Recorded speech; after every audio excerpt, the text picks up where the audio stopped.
Is your mind inventing threats that don't exist and ruling your life with your imagination? After coaching high achievers for so long, I've come to the opinion that they are afraid of ghosts, which is to say, they live in a world that is largely fictional, their imagination, and that most of the problems they're trying to solve and most of the worries they have are about things for which there is no evidence. It leads highly successful people to be oddly superstitious and irrational, which makes no sense given how successful they are. But you'll notice that if you pay attention, the more successful someone becomes, the crazier they get. So we're going to have a look now at how our mind fucks with us by keeping us in a near constant fight or flight state, even though our lives are relatively safe. Our teams, we dealt with the bad boys. And this meant that there were constant crises that we had to deal with. We were dealing with the guys where things go wrong often, and quite big things, serious crimes, and dealing with people who are very unstable, very dangerous. And so I was constantly having to assess risk of these individuals and make snap judgments and react quickly to warning signs and so on. Now, while this was helpful, and so I was constantly having to assess risk of these individuals and make snap judgments and react quickly to warning signs and so on. Now, while this was helpful for keeping the community safe, it actually had quite a devastating effect on me where I was living in this kind of warped reality where everybody was dangerous and things went wrong all the time. So later, when I went home or when I moved on to a different job, I was still in that state of mind despite the risk level dramatically reducing. When I'm sitting at home on the couch, there's very little chance that a murderer is going to go and kill people right in front of me. But I reacted to life as if that was going to happen. I constantly catastrophized every possible event. If I was hosting a party, I'd imagine all the things that could go wrong with hosting a party, even though A, none of those things were likely to happen, and B, even if they did, it wouldn't be that bad. I'd be like, oh no, nobody's going to show up. So everyone always showed up anyway, and even if they didn't, so what? I'm just sitting at home. And yet my inner state was fight or flight. I was acting as if big bad things were going to happen. So let's talk about why high achievers and top leaders are often in constant fight or flight situation, very stressed, even though they might not appear to be on the outside. Remember, if you haven't yet, come and check out the Brojo School Group. See it in the link in the description or comments below. Got lots of great resources for building confidence there. Now, this isn't exclusive to high achievers. All humans have a problem differentiating real risk from imagined risk. You could describe it as the difference between fear and anxiety. As they talk about in the movie Inside Out, fear is dealing with the threat you can see, anxiety is dealing with the threat you can't see. The higher you achieve, the more potential can't see threats you start to imagine, which is ironic because you actually have less of them.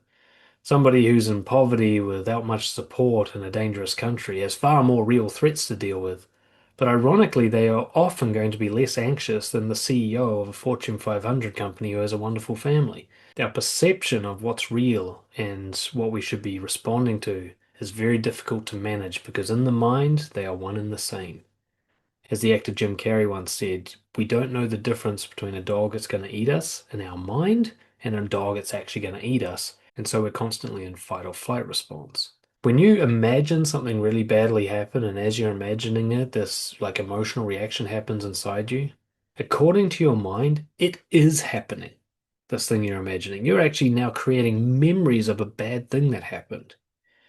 And even though in some rational, vague way you know that this is a prediction, it feels like a very accurate prediction. It's not just a possibility of what might happen, it's more of a this is going to happen and you must respond. The problem with high achievers is because they are actually aware of their success and their accomplishments, they're used to being the kind of big fish in the small pond and outdoing their peers and so on.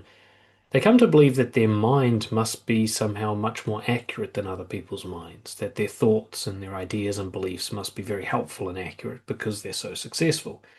So they actually become more likely to believe what their mind says than somebody else.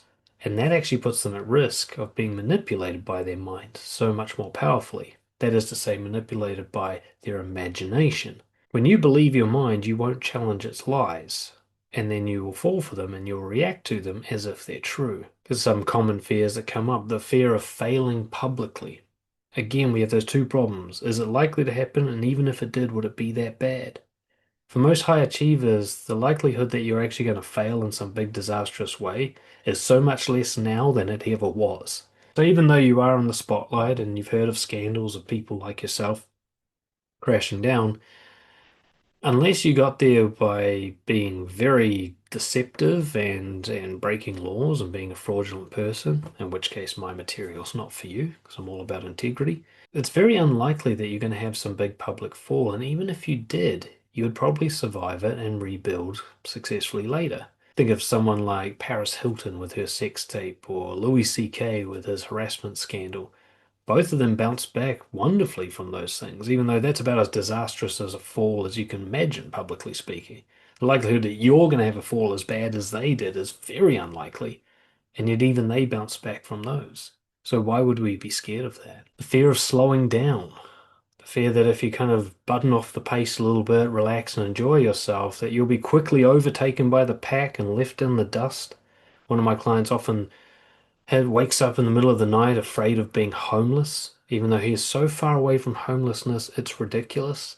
He would have to actually want to be homeless for it to happen. He's got so many, skills and resources and support people in place that he just wouldn't fall that low. He just couldn't, and yet he worries about it all the time as if it's likely, as if he slows down, he'll suddenly be homeless. The irony here, of course, is that some of the most successful people in the world do very little because they understand the difference between leverage and productivity. That Tim Ferriss 4-hour work week thing. Most of the highest high achievers just know which levers to pull and they can do just a couple hours work a day. They can live life quite slowly, whereas the people who are busting their ass 12 hours a day are simply being inefficient. And it's ironic because being that busy is much more likely to lead to failure than slowing down, relaxing, and doing things smart rather than hard. Fear of complacency, this idea that if you enjoy success, something bad will happen to you. You've always got to be burning hard, worried, and stressed. Again, you've got to just ask yourself, where's the evidence that somebody enjoying their success is met with serious punishment of some kind? Who's more likely to suffer, the person enjoying their success or this person burning themselves out and stressed out to fuck because they never stop to enjoy things? I mean, who ends up having the heart attack and the stroke? The idea that slowing down and enjoying yourself is going to cause problems? No, not doing that is going to cause problems. You look at someone like Ricky Gervais, the comedian. He's constantly doing whatever the hell he feels like doing. Sometimes he does big hard bits of work, but the other times he coasts and just does what he feels like doing. He bathes in his success. He even brags about it or sort of jokes about it quite often. He's certainly not humble about it. And the guy just keeps on winning, right? How do you explain him? And of course, the fear of just losing it all due to some freak occurrence, as if being stressed and busy would prevent that from happening. I mean, you're more likely to make mistakes and have accidents if you're not relaxed and your mind isn't clear and your body isn't in good shape. The crazy thing I see quite often with high achievers is they're so worried about something at work going wrong that they end up sacrificing their family. And the big thing really goes wrong when they don't have a relationship with their son when he's in his 20s and it's too late to do anything about it. And the whole time they were worried about that email at the workplace, which actually didn't matter at all.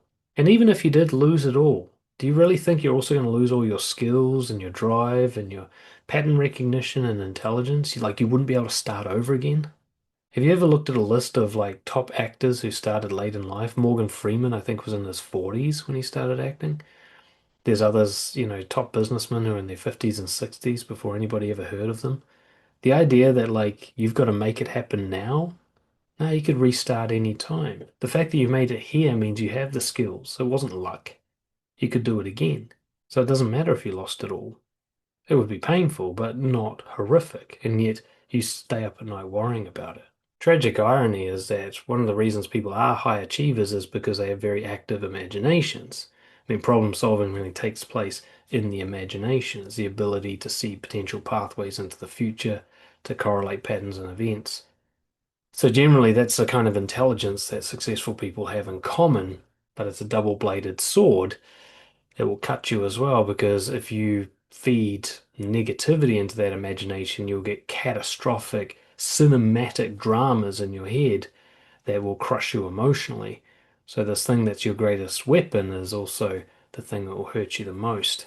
your imagination is actually more powerful than your rationality. Rational people are the ones who are in the middle management, the journeymen, the engineers. They're the ones who don't have so much imagination that they create something great, that they achieve the heights. They're just kind of steady and they solve basic level problems. It's the really creative people who are going to suffer because their imagination can turn on them. Imagination is emotional. Rationality is facts-based. Rationality is less compelling. Rationality will say to you, like, look, here's the most likely thing that's going to happen. But then your imagination will go like, oh, what if this big fucking amazing happens? Then you're like, oh, geez, he's making a much louder point. Maybe he's more accurate. And that's what it feels like. Most of you know that you're being irrational when it happens. Like, you know that those great disasters you're imagining are not going to happen. And yet you pay no attention to that logic and you just bathe in the kind of misery your imagination comes up with. Basically, there's a failure to engage in critical thinking. Like you're all creativity and no editing. Your mind says you're going to end up homeless, and you don't start with going, that sounds unrealistic. Let's pull that apart a little bit. You just go, oh no, homelessness. Like there's no challenge. And again, I've talked about this before. High achievers often trust their minds because their minds are always there while they were achieving. They give credit to their mind for the successes and don't see that, hey, maybe at least the mind can be wrong sometimes, and actually maybe you're successful in spite of your mind, not because of it. That maybe your imagination has been helpful, but a lot of it was also nonsense that you had to wade through in order to solve real problems.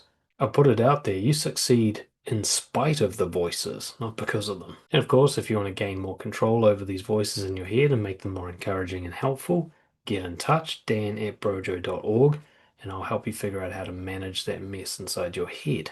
The solution to getting out of this constant stressful state driven by your imagination is to become essentially a faithful loyalist for rationality. To start understanding your imagination and your mind as a tool, it is not the truth. That you can use it to solve direct problems that you pointed at, but if you're not doing that, it will just go fucking wild on you and it needs to be managed. All right, you can't let the dog off its leash. It's got a job to do. It's a hunting dog. It's not a run into the sea and do whatever the fuck it wants dog. So when your mind starts coming up with stuff randomly to worry about, problems that are not directly in front of you that actually need to be solved, anxiety rather than fear, you need to get super skeptical. You know how you are with all those salespeople that are approaching you and pitching you all the time? All those emails you get from people claiming that they want to help you, but they just want to get something from you. You know how you look at every word as if it's full of shit? You need to do that with your own head. I mean, one of the reasons you're so successful is because you're good at being skeptical. You know what to say no to, you know who to not believe, you know who to be suspicious of. You need to apply those skills to yourself. When your mind says, oh no, what about this? You go, wait, what sales pitch is this? What kind of bullshit is this? Where's the evidence? Point to it. Where's the thing I have to solve? How are you so sure it's a bad thing even if it did happen? Isn't what I'm doing already going to prevent that anyway? So why are we talking about this? Is this the most important thing to solve?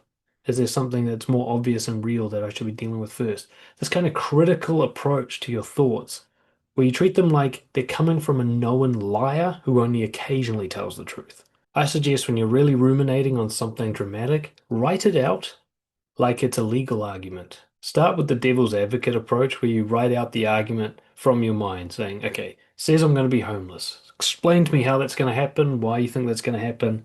Justify this as a risk that needs to be dealt with, right? And listen to it. Okay, make your points, but detach. Okay, you just make your points and then we'll see. And then once you've written out those points, attack them like a fucking lawyer. Pull them apart. Go, where's the evidence for that? How come that contradicts that thing? That's never happened before. Why are we treating it like it's an immediate threat?